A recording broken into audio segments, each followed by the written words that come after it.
അസ്സലാമു അലൈക്കും വറഹ്മത്തുള്ളാഹി വബറകാതുഹു. 18ാമത്തെ ജുസ്, സൂറത്തുൽ മുഅ്മിനൂൻ, സൂറത്തുൽ നൂർ, സൂറത്തുൽ ഫുർഖാനിലെ 2 പേജും. സൂറത്തുൽ മുഅ്മിനൂനിൽ അല്ലാഹു തആല യഥാർത്ഥ മുഅ്മിനീങ്ങളുടെ ഗുണങ്ങൾ 2 സ്ഥലങ്ങളിലായിട്ട് പറയുന്നുണ്ട്. ആദ്യമായി തന്നെ 7 ഗുണങ്ങൾ കാണാം. ഫിർദൗസിൻ്റെ അവകാശികളായ യഥാർത്ഥ മുഅ്മിനീങ്ങൾ അവർ നമസ്കാരത്തിൽ ഭയഭക്തിയുള്ളവരാണ്. അല്ലദീന ഖദ് അഫ്ലഹൽ മുഅ്മിനൂൻ അല്ലദീന ഹും ഫീ സ്വലാത്തിഹിം ഖാശിഊൻ. അവർ അനാവശ്യ കാര്യങ്ങളിൽ നിന്ന് മാറി നിൽക്കുന്നവരാണ്. പാഴായ പ്രവൃത്തികളുണ്ടല്ലോ, ഒരു മനുഷ്യൻ്റെ ദീൻ നല്ലതാകാൻ അനിവാര്യമാണ് അനാവശ്യ കാര്യങ്ങളിൽ നിന്ന് മാറി നിൽക്കൽ. അപ്പോൾ അനിൽ ലഗ്വി മുഅ്രിദൂൻ. അതുപോലെ ലിസ്സകാത്തി ഫാഇലൂൻ, സക്കാത്ത് കൊടുത്തു വിട്ടുന്നവരാണ്. ഈ സൂറത്ത് മക്കയിൽ അവതരിച്ചതാണ്. സക്കാത്തിൻ്റെ കണക്കും കാര്യങ്ങളൊക്കെ നിർബന്ധമായത് മദീനയിലെത്തിയപ്പോഴാണ്. അപ്പോൾ അതുകൊണ്ട് തന്നെ സമ്പത്തിൽ നിന്ന് ദാനം ചെയ്യുന്നവർ അല്ലെങ്കിൽ പരിശുദ്ധി കാത്തു സൂക്ഷിക്കുന്നവർ, അങ്ങനെ 2 അർത്ഥം ഇതിന് നൽകാം. അപ്പം സക്കാത്ത് നിർബന്ധമായില്ലെങ്കിലും ദാനധർമ്മങ്ങൾ നേരത്തെ ഉണ്ട്, അതുമായി ബന്ധപ്പെട്ടാകാം. അപ്പം ഖുശൂ, അനാവശ്യ കാര്യങ്ങൾ ഒഴിവാക്കൽ, സക്കാത്ത് കൊടുത്തു വിട്ടൽ, തങ്ങളുടെ സ്വകാര്യ ഭാഗങ്ങളെ തെറ്റുകളിൽ നിന്ന് നിയന്ത്രിക്കൽ, വിശ്വസിച്ചേൽപ്പിച്ച കാര്യങ്ങൾ കരാറുകളെ പൂർത്തിയാക്കൽ, നമസ്കാരങ്ങളിൽ കൃത്യനിഷ്ഠ കാണിക്കൽ. ആദ്യം ഭയഭക്തി പറഞ്ഞു, അവസാനത്തിൽ കൃത്യനിഷ്ഠ പറഞ്ഞു. ഇപ്പോൾ 7 ഒന്നും കൂടെ പറയാം. 1 ഭയഭക്തി, അനാവശ്യ കാര്യങ്ങളിൽ നിന്ന് മാറി നിൽക്കുക, ദാനധർമ്മങ്ങൾ നിർവഹിക്കുക, സ്വകാര്യ ഭാഗങ്ങളെ തെറ്റിൽ നിന്ന് നിയന്ത്രിക്കുക, വിശ്വസിച്ചേൽപ്പിച്ച ഉത്തരവാദിത്തങ്ങൾ പൂർത്തിയാക്കുക, കരാറുകൾ പാലിക്കുക, നമസ്കാരത്തിൽ കൃത്യനിഷ്ഠ കാണിക്കുക. ഇവർ ഫിർദൗസിൻ്റെ അവകാശികളാണ്. ഫിർദൗസ് എന്ന് പറഞ്ഞാൽ സ്വർഗ്ഗത്തിലെ ഏറ്റവും ഉയർന്ന ദർജയാണ്. അവിടെ നിന്നാണ് സ്വർഗ്ഗത്തിലെ അരുവികൾ പൊട്ടിപ്പുറപ്പെടുന്നത്. അള്ളാഹുവിൻ്റെ അർശിനോട് ചേർന്ന സ്ഥലമാണത്. അങ്ങനെ ഒരുപാട് പ്രത്യേകതകളുള്ള ഫിർദൗസിൻ്റെ അവകാശികൾ ഈ ഗുണങ്ങളുള്ളവരാണ് എന്ന് അല്ലാഹു തആല പറയണം. അപ്പോൾ ഇതിൽ ഏറ്റവും ആദ്യം പറഞ്ഞ ഖുശൂ, ഭയഭക്തി എന്നുള്ളത് ഖിയാമത്തിനോട് അടുക്കുമ്പോൾ മനുഷ്യരിൽ നിന്ന് ഊരപ്പെട്ടു പോകുന്ന സംഗതിയാണ്. ഏറ്റവും ആദ്യം ഊരപ്പെട്ടു പോകുന്ന സംഗതി ഭയഭക്തിയാണ്. അതുകൊണ്ട് നമ്മുടെ ശരീരത്തെ ക്ഷമിപ്പിച്ചിരുത്തുകയും ഇടവേളകൾ വർദ്ധിച്ചു പോകാതെ, സമയം നീണ്ടു പോകാതെ, അതായത് ഗഫ്ലത്തിലായി കഴിയുന്ന സമയം നീണ്ടു പോകാതെ എപ്പോഴും ഗഫ്ലത്തിനെ ദൂരീകരിച്ച് അള്ളാഹുവിൻ്റെ ദിക്റിലേക്ക് നമ്മൾ തിരിച്ച് വന്നുകൊണ്ടേയിരിക്കണം. അതിനുശേഷം സൃഷ്ടിപ്പിനെക്കുറിച്ചുള്ള പരാമർശം കാണാം. നുത്ഫ, അലഖ, മുദ്ഗ, ശേഷം എല്ലാക്കി, പിന്നെ എല്ലിനെ മാംസം കൊണ്ട് പൊതിഞ്ഞു. അപ്പം നുത്ഫ എന്ന് പറഞ്ഞാൽ ഖുർആൻ്റെ വേറൊരു ഭാഗത്ത് നുത്ഫത്തിൻ അംഷാജിൻ എന്ന് പറഞ്ഞിട്ടുണ്ട്. ബീജവും അണ്ടവും ചേർന്നുള്ള സ്റ്റേജ്, അതാണ് അവിടെ സൂചിപ്പിക്കുന്ന ഒരു കാര്യം, നുത്ഫ. ഇപ്പോൾ സൈഗോട്ട് എന്നൊക്കെ നമ്മൾ പറയുന്ന, സിക്താണ്ഡം എന്നൊക്കെ പറയുന്നത് അതിൻ്റെ ഒരു ഭാഗമായിരിക്കാം. അപ്പം എന്താണെങ്കിലും അണ്ടവും ബീജവും ചേരുന്ന സ്റ്റേജ് നുത്ഫ. ശേഷം അലഖ, പറ്റി പിടിക്കുന്ന രക്തക്കട്ട, പിന്നെ മുദ്ഗ, മാംസപിണ്ഡം, പിന്നെ എല്ലാക്കുന്നു ഫകസൗനൽ ഇളാമ ലഹ്മ, പിന്നെ ആ എല്ലിനെ മാംസം കൊണ്ട് അല്ലാഹു തആല പൊതിയുന്നു. എത്ര വലിയ സൃഷ്ടിപ്പാണ്! ഇരുളറകൾക്കുള്ളിൽ പൂർണ്ണമായ അന്ധകാരത്തിൽ ഏറ്റവും ഭംഗിയായ സൃഷ്ടിപ്പ് അല്ലാഹു തആല നടത്താണ്. പിന്നെ 2 നബിമാരുടെ സംഭവം കാണാം. ഒന്ന് നൂഹ് നബിയുടേതും, ശേഷം അല്ലാഹു തആല വേറൊരു നബിയെ പിന്നെ നിയോഗിച്ചു എന്നും പറഞ്ഞ് അവരുടെ പ്രബോധിത സമൂഹം, ജനങ്ങൾ അവരോട് പ്രതികരിച്ച രീതി അല്ലാഹു തആല വിശദീകരിക്കുന്നുണ്ട്. അപ്പോൾ അവരൊക്കെ ചോദിച്ചത് പല തവണ ഖുർആനിൽ വന്നു. അതായത് അവർ ചോദിക്കുന്ന ഒരു കാര്യമാണ്, നമ്മളെപ്പോലത്തെ ഒരു മനുഷ്യൻ, ഇദ്ദേഹം ഈ പ്രവാചകത്വം വാദിച്ചുകൊണ്ട് നമ്മളെക്കാൾ ശ്രേഷ്ഠത കിട്ടാൻ ആഗ്രഹിക്കുകയാണ്. യുരീദു അൻ യതഫദ്ദല അലൈക്കും. ഇനിയല്ല, വേറൊരു സമയത്ത് പറഞ്ഞത് അടുത്ത സമൂഹത്തെ പറ്റി പറയാണ്, നമ്മളെപ്പോലത്തെ ഒരു മനുഷ്യൻ യഅകുലു മിമ്മാ തഅകുലൂന മിൻഹു വയശ്റബു മിമ്മാ തശ്റബൂൻ. നമ്മൾ കഴിക്കുന്ന ഭക്ഷണം തന്നെ കഴിക്കുന്നു, നമ്മൾ കുടിക്കുന്ന വെള്ളം തന്നെ കുടിക്കുന്നു. അപ്പോൾ അവരുടെ സങ്കല്പത്തിൽ ഒരു പ്രവാചകൻ എന്നൊക്കെ പറയുമ്പം ഹിമാലയത്തിൽ നിന്ന് കൊണ്ടുവന്ന വെള്ളം കുടിക്കണം, അതുപോലെ തന്നെ പിന്നെ വളരെ സ്പെഷ്യലായ രീതിയിൽ ജീവിക്കണം, സ്വർണം ഉരുക്കി അത് ഭക്ഷണമായിട്ട് കഴിക്കണമായിരിക്കും, അങ്ങനെയായിരിക്കും അവർ പ്രതീക്ഷിക്കുന്നുണ്ടാവുക. അല്ല, അല്ലാഹു തആല മനുഷ്യരിലേക്ക് പ്രവാചകന്മാരെ നിയോഗിക്കുമ്പോൾ മനുഷ്യർക്ക് ജീവിച്ച് മാതൃക കാണിക്കാൻ വേണ്ട ആളുകളെയാണ് അയക്കാറുള്ളത്. ഇനി അവർ സത്യസന്ധരാണെന്ന് ബോധ്യപ്പെടുത്താൻ അല്ലാഹു തആല ദൃഷ്ടാന്തങ്ങൾ നൽകുമെന്നല്ലാതെ ഇവർ ചോദിക്കുന്നത് പോലെ എല്ലാ കാര്യങ്ങളിലും ഒരു മനുഷ്യൻ്റെ ഗുണം കാണിക്കാതെ അതിമാനുഷ്യനായിട്ട് പ്രവർത്തിക്കുക എന്നുള്ളത് നബിമാരെ അയക്കുന്നതിൻ്റെ ഉദ്ദേശത്തോട് ചേർന്നതല്ല. വീണ്ടും 55 അല്ലെങ്കിൽ 57 മുതൽ 55ാമത്തെ ആയത്തിൽ അല്ലാഹു പറയാണ്, മനുഷ്യർക്ക് എന്തെങ്കിലും സുഖസൗകര്യങ്ങൾ കൊടുക്കുമ്പോൾ നിങ്ങൾ നിഅമത്ത് കിട്ടി എന്നാണോ മനസ്സിലാക്കുന്നത്? അങ്ങനെ തുടങ്ങിയിട്ട് പറയണല്ല, യഥാർത്ഥ നിഅമത്തുള്ളത് ആർക്കാണ്? വീണ്ടും യഥാർത്ഥ മുഅ്മിനീങ്ങളുടെ അടയാളങ്ങൾ അല്ലാഹു തആല പറയാണ്, അള്ളാഹുവിൻ്റെ ആയത്തുകളിൽ വിശ്വസിക്കുന്നവരാണ്, ആഖിറത്തിൻ്റെ ഭയം കൊണ്ട് ഉൾക്കിടിലമുണ്ടാകുന്നവരാണ്.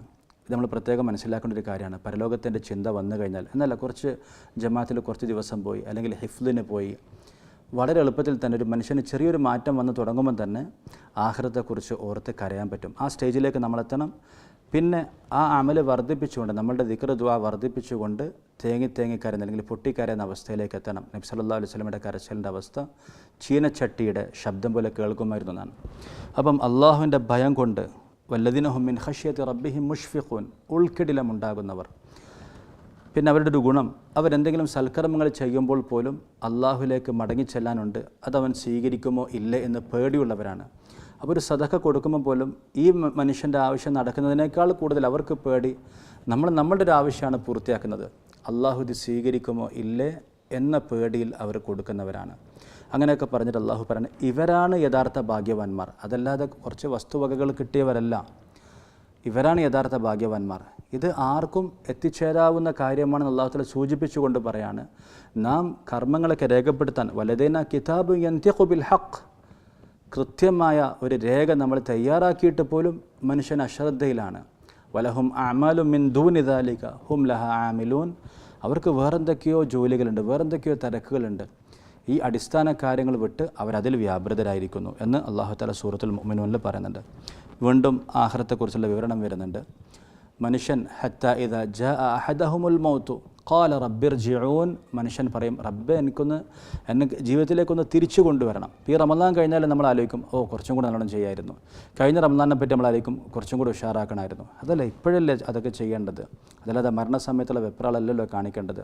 അവരോട് തിരിച്ച് പറയപ്പെടും ഇതെല്ലാവരും കല്ലാ ഇന്നഹ കലിമത്തുൻ ഹുവ ഖായിലുഹ, ഇതെല്ലാവരും പറയുന്നൊരു വാക്കാണ്, ഒരിക്കലും തിരിച്ചു വരാൻ അവസരമില്ല.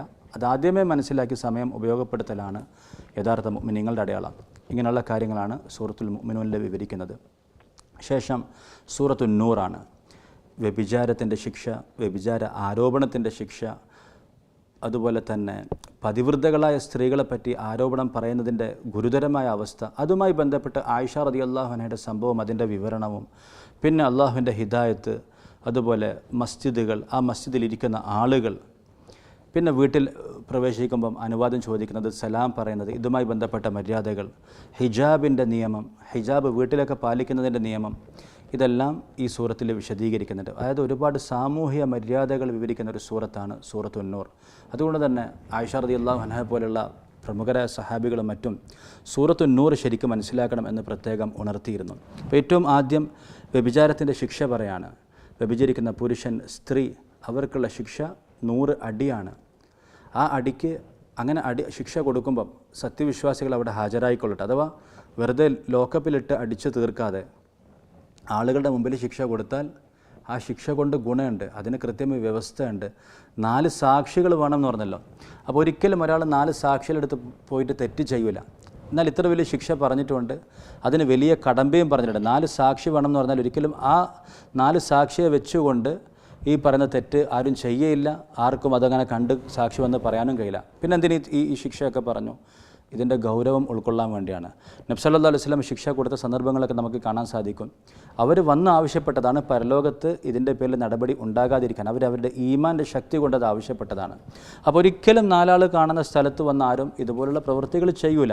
ഇപ്പോൾ വിവാഹിതനാണെങ്കിൽ എറിഞ്ഞു കൊല്ലണം, അവിവാഹിതനാണെങ്കിലാണ് ഈ 100 അടി, വിവാഹിതനാണെങ്കിൽ എറിഞ്ഞു കൊല്ലണം എന്ന് പറയുമ്പം അത്ര മോശമായ പ്രവൃത്തിയാണ് ചെയ്യുന്നത്. ഒരു വിവാഹിതൻ വ്യഭിചാരത്തിലേക്ക് പോയാൽ അത്ര മോശമായ പ്രവൃത്തിയാണ് എന്ന് മനസ്സിലാക്കാനും അതിൽ നിന്ന് ആ അറപ്പോടെ, ആ വെറുപ്പോടെ ആ പ്രവൃത്തിയെ കണ്ട് മാറി നിൽക്കാൻ വേണ്ടിയാണ് ഈ ശിക്ഷകൾ പറഞ്ഞിട്ടുള്ളത്. അടുത്തത് വ്യഭിചാര ആരോപണത്തിൻ്റെ ശിക്ഷയാണ്. ആരെങ്കിലും പതിവൃതകളായ സ്ത്രീകളെ പ്രത്യേകിച്ച് അവർക്കെതിരെ ആരോപണം പറഞ്ഞാൽ സാക്ഷികളില്ലെങ്കിൽ അവർക്ക് 80 അടി കിട്ടും. പിന്നെന്ന് മാത്രമല്ല, അവരുടെ സാക്ഷ്യം ഒരിക്കലും സ്വീകരിക്കുകയില്ല. അവരെ പാപികളാണ്, തൗബ ചെയ്ത് തിരുത്തി നന്നായി വന്നാൽ മാത്രമേ അവരെ സാക്ഷ്യത്തിന് പോലും പരിഗണിക്കുകയുള്ളൂ എന്നാണ് അതിൻ്റെ വിവരണത്തിലുള്ളത്. ഓക്കെ, അപ്പോൾ എന്താണെങ്കിലും പതിവ്രതകളായ സ്ത്രീകൾക്കെതിരെ ആരോപണം ഉന്നയിക്കുന്നവർ, അവർക്ക് 80 അടി ശിക്ഷയുണ്ട്. അതുകൊണ്ട് ഒരിക്കലും ഗോസിപ്പുകൾ പറയരുത്. എന്നയാൾ അവരെ കൂടെ ചുറ്റിക്കളിയുണ്ടെന്ന് തോന്നുന്നു, അങ്ങനെയുണ്ട് ഇങ്ങനെയുണ്ട് പറയേ ചെയ്യരുത്. നിങ്ങൾക്ക് കണ്ട കാര്യം വരെ പറയാം വേണമെങ്കിൽ, കണ്ടിട്ടുണ്ടെങ്കിൽ കണ്ട കാര്യം വരെ പറഞ്ഞാൽ അവരെ കൂടെ പോകുന്നത് കണ്ടിരുന്നു. അതല്ലാതെ ഊഹം വെച്ച് ബാക്കി ഇവർക്ക് അവരുമായി ബന്ധമുണ്ട് അല്ലെങ്കിൽ വേറെന്തെങ്കിലും, ഇപ്പോൾ ഇതന്നെ നിങ്ങൾ പറയണമെന്നില്ല കേട്ടോ. ഇപ്പം ഒരു പാപം നടന്നാൽ എന്താ ചെയ്യേണ്ടത്? ഭരണാധികാരിയുടെ അടുത്ത് പറഞ്ഞിട്ട് അടി പോലും വാങ്ങിച്ചു കൊടുക്കേണ്ട ആവശ്യമില്ല. മറിച്ച് ആ വ്യക്തിയുടെ ഇത് നമ്മൾ മറച്ചുവെക്കുക ചെയ്യേണ്ടത്. ഭരണാധികാരിൻ്റെ മുമ്പിലേക്ക് എത്തിക്കഴിഞ്ഞാലാണ് അദ്ദേഹത്തിന് ശിക്ഷ കൊടുക്കേണ്ട ബാധ്യതയുള്ളത്. ഞാൻ പറഞ്ഞില്ല നേരത്തെ, അതായത് ഒരിക്കലും 4 സാക്ഷി കാണുന്ന രീതിയിൽ ആരും ചെയ്യില്ല.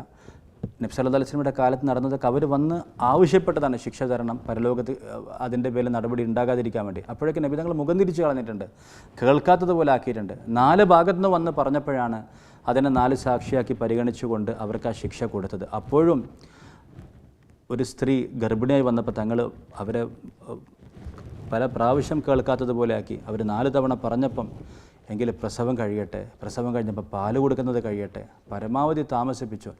ആ സ്ത്രീ വീണ്ടും വന്നപ്പോഴാണ് അവർക്ക് ശിക്ഷ നൽകുന്ന സാഹചര്യം ഉണ്ടായത്. എന്നിട്ടും തങ്ങൾ അവരെ പറ്റി പറഞ്ഞു, അവർ ചെയ്ത തൗബ മദീനത്തുള്ള വഴിക്കൊള്ളക്കാർക്ക് വീതിച്ചു കൊടുത്താൽ അവരുടെ പാപങ്ങൾ പോലും അല്ലാഹു തആല പുറത്തു കൊടുക്കും. അത്ര വലിയ പദവിയിലേക്ക് ആ സ്ത്രീ എത്തിക്കഴിഞ്ഞെന്നാണ് പറഞ്ഞിട്ടുള്ളത്. അപ്പം ഇതാണ് ആ ആരോപണത്തിൻ്റെ ശിക്ഷയും അതിൻ്റെ നിയമങ്ങളൊക്കെ. ഇതുമായി ബന്ധപ്പെട്ട് ആയിഷ റളിയല്ലാഹു അൻഹയുടെ അപവാദത്തിൻ്റെ സംഭവം ഇവിടെ പറയാണ്. എത്ര വലിയ, നമ്മൾ ഈ സംഭവങ്ങൾക്ക് സ്പീഡിൽ പറഞ്ഞു പോകുമ്പോൾ അതിൻ്റെ വൈകാരികമായിട്ടുള്ള തലങ്ങൾ, അതിൻ്റെ ഇമോഷണൽ ഭാഗങ്ങൾ സ്പർശിക്കാൻ സമയപരിധിയുണ്ട്. അതായത് വളരെ വിശദമായിട്ട് സംസാരിക്കേണ്ടതാണ്, ആലോചിച്ച് അതിൻ്റെ ഓരോ ഭാഗവും ഉൾക്കൊള്ളാനുള്ളതാണ്. ഇപ്പോൾ യൂസുഫ് നബി അലൈഹി സ്വലാമിൻ്റെ സംഭവമൊക്കെ എത്ര വലിയ സംഭവമാണ്. ആ സൂറത്ത് നിങ്ങൾ പാരായണം ചെയ്യണം, നന്നായിട്ട് പഠിച്ച സംഭവങ്ങൾ ഓർക്കണം.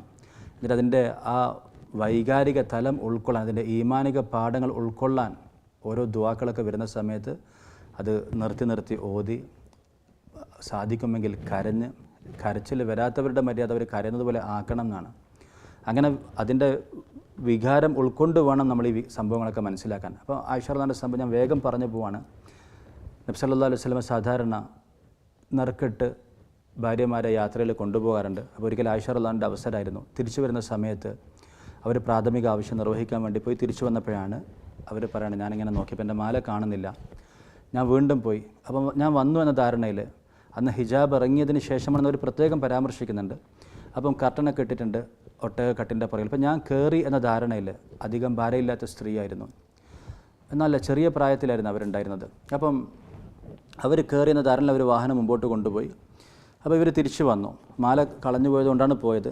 തിരിച്ചു വന്നിട്ട് അവർക്കറിയാം ഞാനില്ലാത്തത് ഉറപ്പായിട്ട് അടുത്ത സ്റ്റോപ്പ് എത്തുമ്പോഴേക്ക് അറിയും തിരിച്ചു ഇങ്ങോട്ട് തന്നെ വരും എന്നുള്ളതറിയാം. അതുകൊണ്ട് അവിടെ തന്നെ കാത്തു നിന്നപ്പോൾ ഒന്ന് മയങ്ങിപ്പോയി. സഫ്വാൻ ബിൻ മുഅത്തൽ റളിയല്ലാഹു അൻഹുവിനെ കളഞ്ഞുപോയ സാധനങ്ങൾ നോക്കാൻ വേണ്ടി അല്ലാഹു റസൂൽ ഏൽപ്പിച്ചിരുന്നു. അപ്പോൾ ആ ശബ്ദം കേട്ടപ്പം ഇന്നാ ലില്ലാഹി വ ഇന്നാ ഇലൈഹി റാജിഊൻ എന്ന് കേട്ടപ്പോൾ ഞാൻ പെട്ടെന്ന് എഴുന്നേറ്റു. കാരണം അദ്ദേഹം കാണുന്നത് ഒരാൾ വഴിയിലിരിക്കുകയാണ്. അദ്ദേഹം എന്നെ വക്കാന ഖദ് റആനി ഖബ്ല നുസൂലിൽ ഹിജാബി ഫഅറഫനി ഫഖമ്മർതു വജ്ഹി ബിജിൽബാബി വല്ലാഹി മാ കല്ലംതുഹു വലാ കല്ലമനി ഇല്ല ഇസ്തിർജാഅഹു. അദ്ദേഹം എന്നെ ഹിജാബിന് മുമ്പ് കണ്ടതിനാൽ എന്നെ തിരിച്ചറിഞ്ഞു. ഫഖമ്മർതു വജ്ഹി ബിജിൽബാബി, എൻ്റെ ജിൽബാബ് കൊണ്ട് എൻ്റെ മുഖം മറച്ചു. ഞാൻ അദ്ദേഹം എന്നോട് സംസാരിച്ചിട്ടില്ല. ഇന്നാ ലില്ലാഹി വ ഇന്നാ ഇലൈഹി റാജിഊൻ എന്നല്ലാതെ ഒന്നും ഞങ്ങൾ കേട്ടിട്ട് പോലുമില്ല.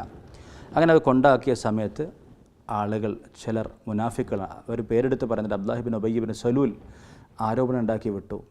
ആയിഷയും സഫ്വാനും യാത്രയിൽ ഇങ്ങനെയൊക്കെ സംഭവിച്ചു എന്നൊക്കെ. ഇന്നാ ലില്ലാഹി വ ഇന്നാ ഇലൈഹി റാജിഊൻ.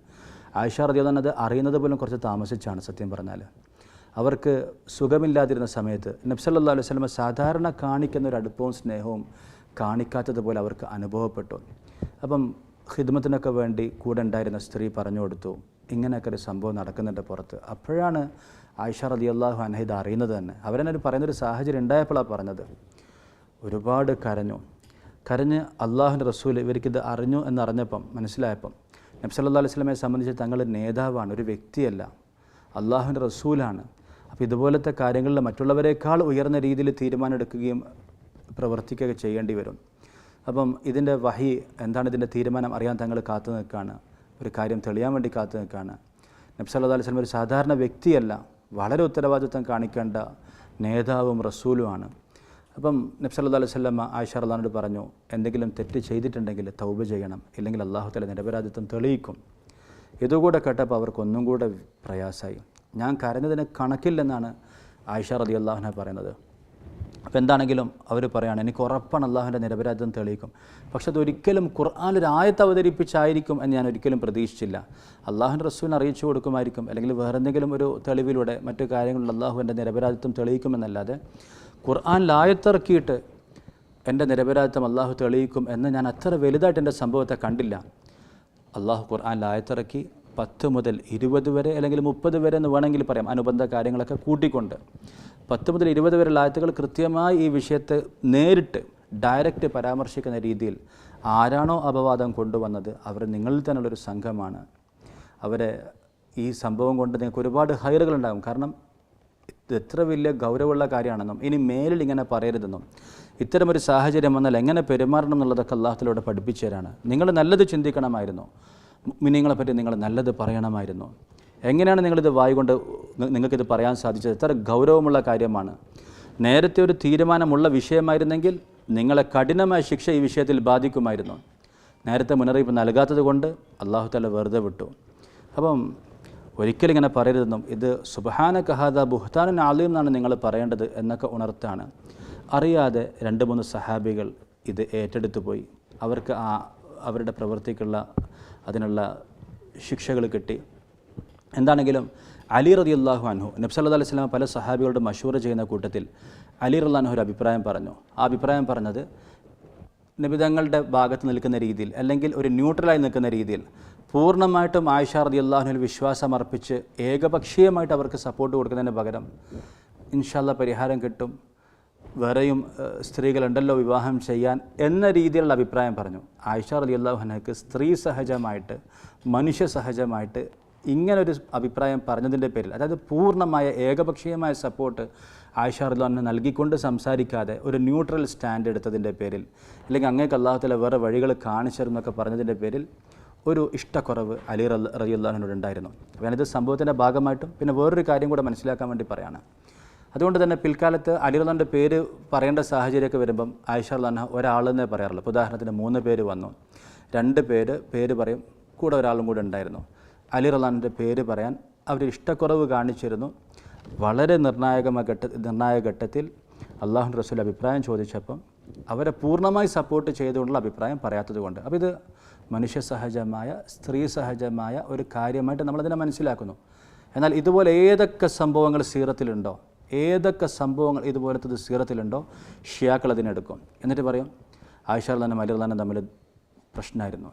അലി റളിയല്ലാഹു ഇവർ ഒന്നുകിൽ എല്ലാവരെക്കാളും ശ്രേഷ്ഠരാക്കും, അല്ലെങ്കിൽ പ്രവാചകത്വത്തിന് അർഹനാക്കും, അല്ലെങ്കിൽ ദിവ്യത്വം കൽപ്പിക്കുന്ന ആളാക്കും. എന്നിട്ട് അപ്പുറത്തെ ആളെ ഒന്നുകിൽ ഇഷ്ടക്കുറവ് കാണിക്കും, അല്ലെങ്കിൽ ശപിക്കാൻ തുടങ്ങും. എന്താണെങ്കിലും ഈ ചരിത്രത്തിൽ ഇതുപോലുള്ള ഓരോ സംഭവങ്ങളിലും അവർക്ക് അവരുടേതായിട്ടുള്ള ഒരു അസാധാരണ നെറേറ്റീവുകൾ ഉണ്ടാകും. സാധാരണ സംഭവമാണ്, സ്ത്രീ സഹജമായിട്ടുള്ള ഇഷ്ടക്കുറവാണ്. ഈ ഒരു വിഷയത്തിൽ ഇങ്ങനെ അഭിപ്രായം പറഞ്ഞത് കൊണ്ടുണ്ടായ ആ ഒരു താല്പര്യക്കുറവ് അവർ സംസാരത്തിൽ കാണിച്ചിരുന്നു എന്ന് മാത്രം. അപ്പോൾ എന്താണെങ്കിലും വളരെ ഈമാനികമായിട്ടുള്ള വൈകാരികമായിട്ടുള്ള സംഭവമാണ്. നിരപരാധിത്വം തെളിയിച്ചുകൊണ്ട് ആയത്തിറങ്ങിയപ്പം ആയിഷ റളിയല്ലാഹുവിനോട് നേരത്തെ പറഞ്ഞ പരിചാരകയായിരുന്ന സ്ത്രീ പറഞ്ഞു, അല്ലെങ്കിൽ അവിടെ ഉണ്ടായിരുന്നവരൊക്കെ പറഞ്ഞു, മാഷാ അല്ലാഹ് സന്തോഷമായാലും അള്ളാഹുവിൻ്റെ റസൂലിനോട് പോയി നന്ദി പറയും. ആയിഷ റളിയല്ലാഹുവിനക്ക് നബിതങ്ങൾ പറഞ്ഞ വാക്കുണ്ട്, തെറ്റ് ചെയ്തെങ്കിൽ തൗബ ചെയ്യുക, ഇനി അല്ലെങ്കിൽ അള്ളാഹു നിരപരാധിത്വം തെളിയിക്കും എന്ന് പറഞ്ഞതിൻ്റെ ആ കലി തീർന്നിട്ടില്ല. അള്ളാഹുവിനല്ലാതെ ഞാൻ നന്ദി ചെയ്യില്ലെന്ന് പറഞ്ഞു. അള്ളാഹുവിനോട് മാത്രമേ എൻ്റെ നന്ദി, കാരണം അള്ളാഹു നേരിട്ട് വഹി ഇറക്കിയതാണ് എൻ്റെ നിരപരാധിത്വം തെളിയിക്കാൻ, അള്ളാഹുവിന് മാത്രമേ ഞാൻ നന്ദി പറയൂ എന്ന് പറഞ്ഞ് അവർക്കുണ്ടായിരുന്ന ആ വികാരം അവർ പ്രകടിപ്പിക്കുകയും ചെയ്തു. അള്ളാഹു തആല അവർക്ക് റളിയല്ലാഹു അൻഹ വ അർളാഹ, അള്ളാഹു തആല അവരുടെ പദവികൾ ഈ ഒരു ആരോപണം കാരണം ഒന്നും കൂടെ വർദ്ധിപ്പിച്ചു കൊടുക്കട്ടെ. അള്ളാഹു തആല ഇതിൻ്റെ ഗുണപാഠങ്ങൾ ഉൾക്കൊള്ളാൻ നമുക്ക് തൗഫീഖ് തരട്ടെ. അപ്പോൾ ഇങ്ങനത്തെ ഒരു സംഭവം ഒരിക്കലും ഏറ്റെടുക്കാൻ പാടില്ല നടത്താം. ഒരാളെപ്പറ്റിയും ഇത്തരം വാക്കുകൾ പറയാൻ പാടില്ല, ഒരിക്കലത് മുമ്പോട്ട് ഫോർവേഡ് ചെയ്യാനേ പാടില്ല. ശേഷം ഹിദായത്തിനെ കുറിച്ചുള്ള, ഹിജാബിനെ കുറിച്ചുള്ള പരാമർശം, അതുപോലെ തന്നെ ഹിദായത്തിനെ കുറിച്ചുള്ള പരാമർശങ്ങളൊക്കെ വരുന്നുണ്ട്. അള്ളാഹുവിൻ്റെ ഹിദായത്തിൻ്റെ ഉപമയും മറ്റു കാര്യങ്ങളൊക്കെ പറയുന്നുണ്ട്. അപ്പോൾ ഹിജാബിനെ കുറിച്ച് പറയുമ്പം 4 ആയത്തുകൾ ഖുർആനിലുണ്ട്. ഒന്ന് സൂറത്തുൻ നൂറിൽ 31-60, സൂറത്തുൽ അഹ്സാബിൽ 53-59. സൂറത്തുൽ അഹ്സാബിൽ നമുക്ക് ഇൻഷാ അല്ലാഹ് നിഖാബ്, ഹിജാബ്, അതിൻ്റെ മുഖം മറക്കണോ വേണ്ടെന്നുള്ള കാര്യങ്ങളൊക്കെ അവിടെ വിശദീകരിക്കാം. ഇവിടെ ആയത്തുകൾ നിർബന്ധമായിട്ട് ഓർമ്മ വെക്കുക. സൂറത്തുൻ നൂറിൽ 31-60, സൂറത്തുൽ അഹ്സാബിൽ 53-59. അപ്പോൾ ഇവിടെ പറയുന്നൊരു കാര്യം, പുരുഷന്മാർ കണ്ണിനെ സൂക്ഷിക്കണം, സ്ത്രീകൾ കണ്ണിനെ സൂക്ഷിക്കണം എന്നൊക്കെ പറഞ്ഞു. അപ്പോൾ അതിൽ സ്ത്രീകൾക്ക് ഫിത്ന ഇല്ലാത്ത സാഹചര്യങ്ങളിൽ അളവുണ്ട്. ഒരിക്കൽ ആഫ്രിക്കൻ അഭ്യാസികൾ പള്ളിയിൽ അഭ്യാസം കളിച്ചുകൊണ്ടിരുന്നപ്പോൾ, പള്ളിയുടെ അങ്കണത്തിൽ അഭ്യാസം കാണിച്ചിരുന്നപ്പം ആയിഷ റളിയല്ലാഹു അൻഹ പറയാണ്, അത് കാണാൻ അള്ളാഹുവിൻ്റെ റസൂൽ എനിക്ക് കൈ ഇങ്ങനെ വെച്ചിട്ട് എനിക്ക് സൗകര്യം ചെയ്തു തന്നു. കൈ കൊണ്ട് അവരെ മറച്ചു വെച്ചിട്ടുണ്ട്. അവർക്കാണെങ്കിൽ അതിൻ്റെ പുറകിൽ നിന്ന് ഈ അഭ്യാസികൾ ഇങ്ങോട്ട് കാണാനും സാധിക്കും.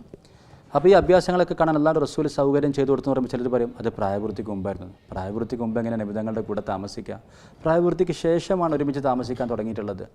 അപ്പോൾ ആ സമയത്താണ് ഇത് കാണിച്ചു കൊടുത്തതെന്ന് പറയുമ്പം സ്ത്രീകൾക്ക് പുരുഷന്മാരെ കാണുന്നതിൽ അവർക്ക് ഫിത്നകളില്ലാത്ത സാഹചര്യത്തിൽ ഇളവുണ്ടെന്നർത്ഥം. നബി സല്ലല്ലാഹു അലൈഹി വസല്ലമ ആഫ്രിക്കൻ അഭ്യാസികളുടെ പ്രകടനങ്ങൾ കാണാൻ ആയിഷ റളിയല്ലാഹു അൻഹയ്ക്ക് സൗകര്യം ചെയ്തു കൊടുത്തിരുന്നു എന്ന് ഹദീസിനെ തെളിവാക്കിക്കൊണ്ട്. അപ്പോഴാണ് ചിലർ ഒരു റിവായത്ത്, ഒരു നിവേദനം കൊണ്ടുവരിക. നബി സല്ലല്ലാഹു അലൈഹി വസല്ലമ ഒരു അന്ധനായ സഹാബി വരുമ്പം ഭാര്യമാരുടെ ഉള്ളിൽ പോകാൻ പറഞ്ഞല്ലോ. അഫ ഉമ്യാവാനി അൻതുമ, നിങ്ങൾ അന്ധരാണോ എന്ന് ചോദിച്ചില്ലേ? അത് സൂക്ഷ്മതയാണ്. ആ റിവായത്ത് സഹിഹായി വന്നാൽ തന്നെ അത് സൂക്ഷ്മതയാണ്.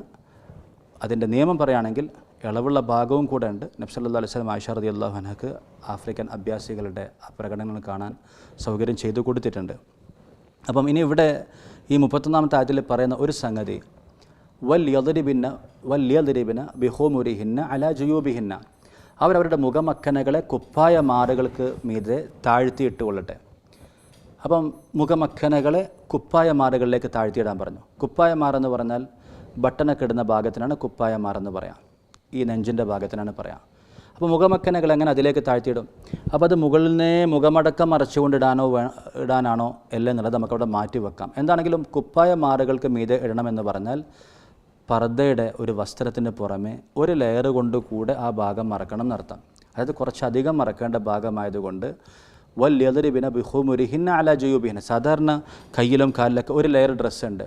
എന്നാൽ ഇവിടെ മുഖമക്കനെ കഴുത്തിൽ ചുറ്റിയിടാതെ അല്ലെങ്കിൽ ചെറിയ ഷോൾ ഉപയോഗിക്കാതെ അതിൻ്റെ ബാക്കി ഭാഗം കുപ്പായ മാറുകൾക്ക് മീതെ താഴ്ത്തിയിടുന്ന രീതിയിൽ വലിയ മക്കന അല്ലെങ്കിൽ വലിയ ഷോൾ ഉപയോഗിച്ചുകൊണ്ട് നെഞ്ചിൻ്റെ ഭാഗം ഒന്നുകൂടെ കവർ ചെയ്യണം എന്ന അർത്ഥത്തിലാണ് ആ പ്രയോഗം വന്നിട്ടുള്ളത്.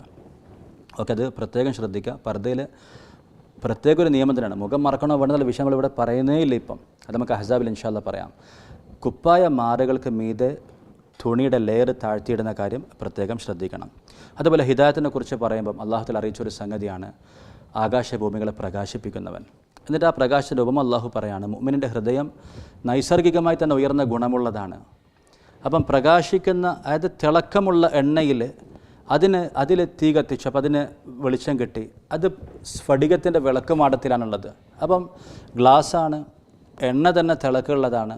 അതിലേക്ക് പ്രകാശം വരുമ്പം നൂറുൻ അലാ നൂറാണ് ഹിദായത്തിൻ്റെ ഉപമ. അതായത് ഒരു മനുഷ്യൻ നൈസർഗികമായിട്ട് തന്നെ നല്ല ഗുണങ്ങളുണ്ട്, പ്ലസ് അള്ളാഹുവിൻ്റെ ഭാഗത്ത് നിന്ന് ഹിദായത്തും കൂടെ വരുമ്പം പ്രകാശത്തിന്മേൽ പ്രകാശമായി മാറി. ആ പ്രകാശമുള്ളതാകട്ടെ ചില ഭവനങ്ങളിലാണ്, അഥവാ പള്ളികളെക്കുറിച്ച് അള്ളാഹു പറയാണ്, ഫി ബുയൂത്തിൻ, ചില ഭവനങ്ങളിൽ.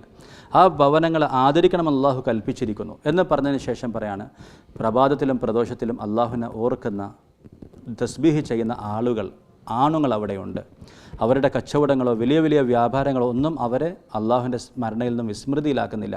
അപ്പോൾ ഹിദായത്ത് എന്താണെന്നും അതെവിടെയാണെന്നും അതാർക്കാണും കിട്ടുക എന്നതും പറയാണ്. കാരണം അവർ ആഖിറത്തെ പേടിക്കുന്നവരാണെന്ന് പറഞ്ഞ് അള്ളാഹു തആല ഉപമ വിവരിക്കുകയാണ്. ശേഷം വീട്ടിൽ പാലിക്കേണ്ട ചില മര്യാദകൾ അനുവാദം ചോദിച്ചുകൊണ്ട്. കാരണം ചെറിയ കുട്ടികളെപ്പോലും അവർ അനുവാദം ഇല്ലാതൊക്കെ ചില പുള്ളിയിലേക്ക് കയറി വന്നേക്കാം. അവരെ നമ്മൾ പരിശീലിപ്പിക്കണം. രാവിലെയും രാത്രിയും ഉച്ചയ്ക്ക് വസ്ത്രം മാറുന്ന സമയത്തും, അതായത് മനുഷ്യൻ്റെ ചില സ്വകാര്യമായ നിമിഷങ്ങൾ, ആ സമയത്ത് അനുവാദം ചോദിച്ചുകൊണ്ട് കയറാൻ ചെറിയ കുട്ടികളെപ്പോലും പരിശീലിപ്പിക്കണമെന്നർത്ഥം. അപ്പം നമ്മൾ പ്രത്യേകിച്ച് ബാക്കിയുള്ളവരുടെ പ്രൈവസി ശരിക്കും പാലിക്കണം. ഈ അനുവാദം ഇല്ലാതെ കയറുക, സലാം പറയാതെ ഉള്ളിൽ വരിക, അതുപോലെ തന്നെ വീടിൻ്റെ മുമ്പിൽ നിൽക്കുക, സലാം പറഞ്ഞില്ല, സൈഡിലേക്ക് മാറി നിൽക്കണം, നോട്ടം ഉള്ളിലേക്ക് പോകാതെ സൂക്ഷിക്കണം. പിന്നെ വേറെ ആരുടെയും സ്വകാര്യതയിലേക്ക് നമ്മൾ നോട്ടം പായിക്കുക പോലും ചെയ്യരുത്. അവരെന്താ ചെയ്തത്, അവരെന്താണ് അവസ്ഥ അന്വേഷിക്കുകയോ അറിയാനോ പോലും ശ്രമിക്കരുത്. അല്ലാഹു തആല എല്ലാവർക്കും ഒരു മറ കൊടുത്തിട്ടുണ്ട്, അത് പൊളിക്കാൻ ആരും ശ്രമിക്കരുത്. മക്കളുടെ കാര്യത്തിലാണെങ്കിൽ പോലും നമ്മൾ ഈ മര്യാദകളൊക്കെ പാലിക്കേണ്ടതുണ്ട്. ശേഷം സൂറത്തുൽ ഫുർഖാനിൽ മക്കി സൂറത്താണ്. സ്വാഭാവികമായിട്ടും അള്ളാഹുവിനെക്കുറിച്ച്, റസൂലിനെക്കുറിച്ച്, ആഖിറത്തെക്കുറിച്ച് വിശദമായ വിവരണമുണ്ട്. നരകത്തിൻ്റെ ആ അമർച്ച ശബ്ദം, അതിൻ്റെ ആ അലറലൊക്കെ എത്രയോ ദൂരെ നിന്ന് തന്നെ പാപികളായ ആളുകൾ കേൾക്കും. അവർക്ക് വല്ലാത്ത അനുഭവമായിരിക്കും നരകത്തിലുണ്ടാവുക. സ്വർഗ്ഗവാസികളാകട്ടെ അന്ന് ഉയർന്ന നല്ല അവസ്ഥയിലായിരിക്കും. ഇതൊക്കെ സൂറത്തിൻ്റെ തുടക്കത്തിൽ തന്നെ പരാമർശിക്കുന്നുണ്ട്. ഈ ജുസിൽ 2 പേജാണുള്ളത്. ബാക്കി 5 പേജുകൾ ഇൻഷാ അല്ലാഹ് അടുത്ത ജുസിൽ നമുക്ക് പറയാം. ഇത്രയും സൂറത്തുൽ മുഅ്മിനൂൻ, സൂറത്തുൽ നൂർ, സൂറത്തുൽ ഫുർഖാനിൽ 2 പേജാണ് ഈ ജുസിലുള്ളത്. ഖുർആനെ ശരിയായ രീതിയിൽ മനസ്സിലാക്കാനും അമൽ ചെയ്യാനും ദഅവത്ത് ചെയ്യാനും അല്ലാഹു തആല നമുക്ക് തൗഫീഖ് തരട്ടെ. ശുക്രൻ, ജസാക്കുമുല്ലാഹ് ഖൈറൻ. അസ്സലാമു അലൈക്കും വറഹ്മത്തുള്ളാഹി വബറകാതുഹു.